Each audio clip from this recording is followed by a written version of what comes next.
Extreme weather events like floods, freezes, droughts, and other disasters are becoming more common in Vermont, and they hit our farms hard. What's the state doing in response? We're finding out today on Across the Fence.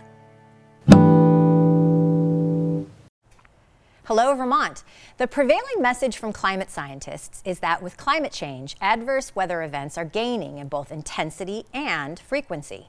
We've seen that right here in Vermont with 2025's drought layered on top of back-to-back 100-year flooding events in 2023 and 2024. In the face of intensifying weather, the buzz for agriculture has become resiliency. And through research-based partnerships with organizations like UVM Extension, farmers are working to brace their operations for impact. But cultivating the resilient farms of the future takes time and money. And between now and then, every disaster takes its toll, financially, physically, and emotionally. Joining me to talk about extreme weather, the impact on farms and farmers, and the state's response are Abby Willard and Nicole Dubuque from the Vermont Agency of Agriculture, Food, and Markets. Abby is the director of the agency's Agricultural Development Division, and Nicole is the Chief Operations Officer and a member of the Vermont Agricultural Task Force, which was formed in 2023 in response to that year's catastrophic flooding. Abby and Nicole, thank you for joining me. Thank you for having me. And I know you were one of my very first guests as a host of Across the Fence, and I know, Abby, you have been a frequent guest, right, on Across the Fence. It's nice. So it's nice to have both of you back again. Okay, so Nicole, when we last sat down and we talked about the task force in August, I remember that one of the issues that kept coming up, you know, in the aftermath of the flooding was farmers worrying about cash flow. So how do these big weather events keep impacting farmers financially? What's going on? Yeah, it's really a snowball effect, right? Yeah. We have the flood come through, it destroys crops, it hurts infrastructure, it really makes the ability to do business very difficult. And then you have the subsequent after effects, which is that they can't make the value-added products that they were going to with the crop that they lost. That could impact contracts they might have. They could lose markets. Perhaps they were going to participate in a farmer's market. Yeah. They're unable to do that. So it's this cumulative effect, and we put some data up there too about 2023 flood, 2024 flood, 2025 drought. Yes. And you can see all those damages. Yeah, it's cumulative. And when I'm talking about the cost of doing business too, I'm also talking about, if we're talking about drought, right, you have to bring in animal feed, you have to bring in water, costs that you may not have anticipated. Same thing with flood. And then when you think about perennial crops, or even going back to the value-added products, sometimes that's future revenue loss for several years that they lost. So these are big financial impacts, and they just keep layering up, right, Abby? Yeah, and I think businesses generally just feel a stress and a strain and a worry about whether there'll be a subsequent event or another natural disaster that they have to address. The survey that we did on the 2025 drought tried to capture a little bit of that impact on businesses, and we asked how many businesses had participated or experienced losses in previous natural disaster events. And over 74% of those respondents said that they had participated or experienced losses from at least one other event. Yeah. About 50% had had 2 or more events prior to the 2025 drought. Yeah. And that just impacts their financial health and sort of their resiliency as a business to sort of sustain. Yeah, so we're getting that picture. By the time you get to the drought impacts, it's like you're a little bit less able to cope with all of the impacts of the drought because of the fact that you've just also gone through these other back-to-back events too. So the financial stress is compounding, and then the emotional toll too, right? Yeah, worrying about the mental stress and health of farmers and other land managers as they go through consecutive years is hard. In that same drought report, and we have that figure up on the screen right now about the 74% and how many were impacted by different types of weather events. In that same drought report, you also talked to farmers about like the what ifs that they were worrying about. What did they say? Yeah, so farmers talked about factors that they don't necessarily have control over in the environment and the marketplace, which is what if, because of the drought, crops don't come back at the same vigor in the next growing season? Or what if the surface water table doesn't return to a level that they can access and kind of effectively use in the next growing season? What if they're not able to pay off the debt that they incurred from the 2025 drought year because of the price of milk or other costs of production that have increased? what if we have another natural disaster event before they've even recovered from the last 1 or 2 or 3 years? Yeah. And then just the persistence of this drought has been difficult for businesses to still feel like it's drier than typical this time of year. Yeah. This was that drought report, that was a survey?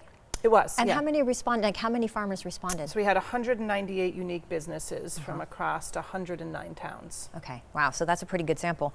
Nicole, what kind of a snapshot do you think all of this paints for the resiliency of our farms right now? I think we know that our farmers are resilient. I think they know they work hard, they work together, but they can only take so much, right?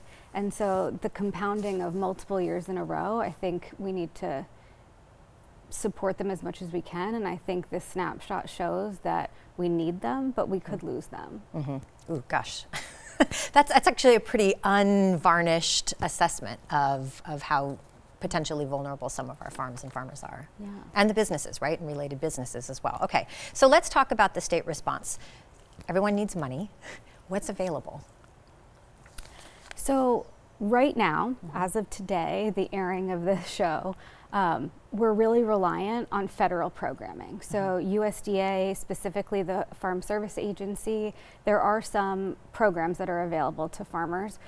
We know that they are not always the quickest to get help from, and they don't always make folks whole, but they are there.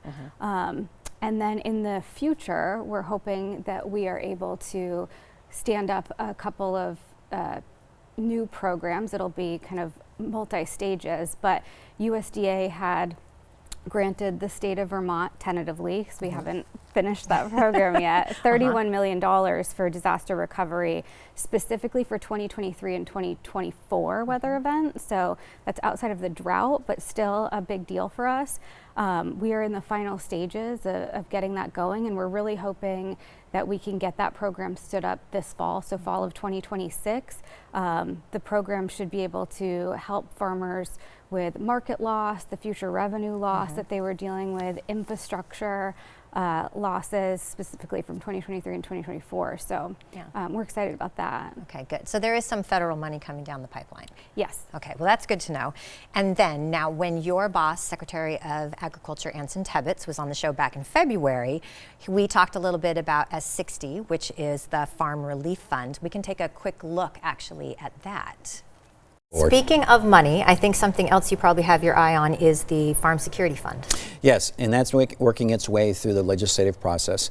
This came out of, we had some significant weather events in 23, 24. We had Nicole Dubuque from your office here not long ago. They were talking about the Vermont Agricultural Task Force. So is that a part of? That's part of it. So we've gone through 2 floods, severe weather, frost, and then we had drought last year. Yep. So a group of farmers have gotten together, and they think we need to have this sort of permanent fund so we can react quickly when the next natural disaster comes. The challenge will be, where do we find the money? It's always the challenge. Where are we going to find the money? So that bill passed in March, is that right? Like the bill creating the Farm Relief Fund passed in March. Okay. Yes. And obviously, then the next hurdle is you have to actually put some money behind it. When does that have to be worked out by, and what is happening in the legislature now? So like you said, S60 passed in March, which is essentially the framework of the disaster relief program for farmers. That said, there's a separate step in the Vermont legislature where there has to be an appropriation, right? So the framework can exist with or without an appropriation. Right now, my understanding is that... And if if there is no appropriation, then the fund exists, but it's essentially like having a bank account set up that has 0 funds in it and you can't draw out of it, right? Correct. Right. Okay. Correct. So my understanding is that right now the House and the Senate are working together to negotiate what the final budget will be, and so that's where the discussion comes about where funds will be appropriated. do you have any idea? Have you heard anything about that, or? I mean, I think the important piece is to have the framework. I think we're appreciative of having the mechanism for when there is another natural disaster event, or when there's the opportunity for emergency funds to be assigned to that program. We have the mechanism to stand up a review board, create the program, and make sure that businesses, both in the ag and forestry sector, are able to access funding. Yeah. Well, it seems like what is important about that is it brings some of that back to the state. Because before we're talking about we're reliant on federal funds, there's all kinds of things that can delay federal funds. And this would now actually bring a modicum of control into the state to be able to have its own response system. Is that sort of the idea behind it? I think that was the vision behind the advocates that really Yeah. pushed for the S60 and really wanting to see Vermont be more prepared Yeah. and self-reliant for, you know, the inevitable future natural disaster events and shifting climate that we're seeing around the landscape. Putting some muscle behind the idea of resiliency. Yeah. Yeah. Okay, so the next two-year legislative session starts in January, and everything begins at that point again from scratch, right? Because we have the biennial. I'm going to say it wrong. It's not called a biennial legislature. What is it called? Is it a biennial? Because it's a two-year legislative session. Yes. This is, again, these are things that a Californian is learning about government in Vermont. But so if there's no funding or there's money in the fund this year, then what happens next year? So next year starts a new biennium. Biennium, yes. Biennium. But because S60 has already passed, the framework will be codified, it'll still exist. And then next year it'll be a combination of the committees of jurisdiction as well as the advocates and the, I guess, ag sector as a whole that will be asking for funds probably. So it doesn't get rid of anything. Like, it doesn't necessarily start from the beginning. So this is good. I love, again, always the opportunity to have experts on who can bring me up to speed on all the things that I need to understand better. I'm always grateful for all of that. Okay, so we're in the closing days, maybe hours of the state's 2024-26 legislative session. But if you're interested in the fate of the Farm Relief Fund, it never hurts to let your state representative know. The link below will get you to the directory for the Vermont General Assembly. Or you can also call the State House switchboard and leave a message for individual lawmakers at 1-802-828-2228. I always think that's kind of cool. It's like democracy in action, right? Yeah, okay. Nicole and Abby, final thoughts. I just want to thank you for having us on today and highlighting this, very important topic for agriculture in Vermont. Yeah. Absolutely.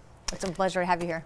Yeah, I would just add, it's an opportunity to think about the vulnerability of the businesses in the ag and forestry sector that manage our working landscape. It's been a hard last year and previous years for many operations, and I think it just highlights the importance of ongoing support and resources to assist businesses to continue to feed our communities, which is kind of their job, and we're grateful for that. Absolutely. We are indeed grateful for that. So thank you both for joining me. And as always, thank you, Vermont, for learning and exploring with me today. And thanks to the team that makes Across the Fence possible. I'm Amy Finley. This is Across the Fence. Come back and let's learn and explore again tomorrow.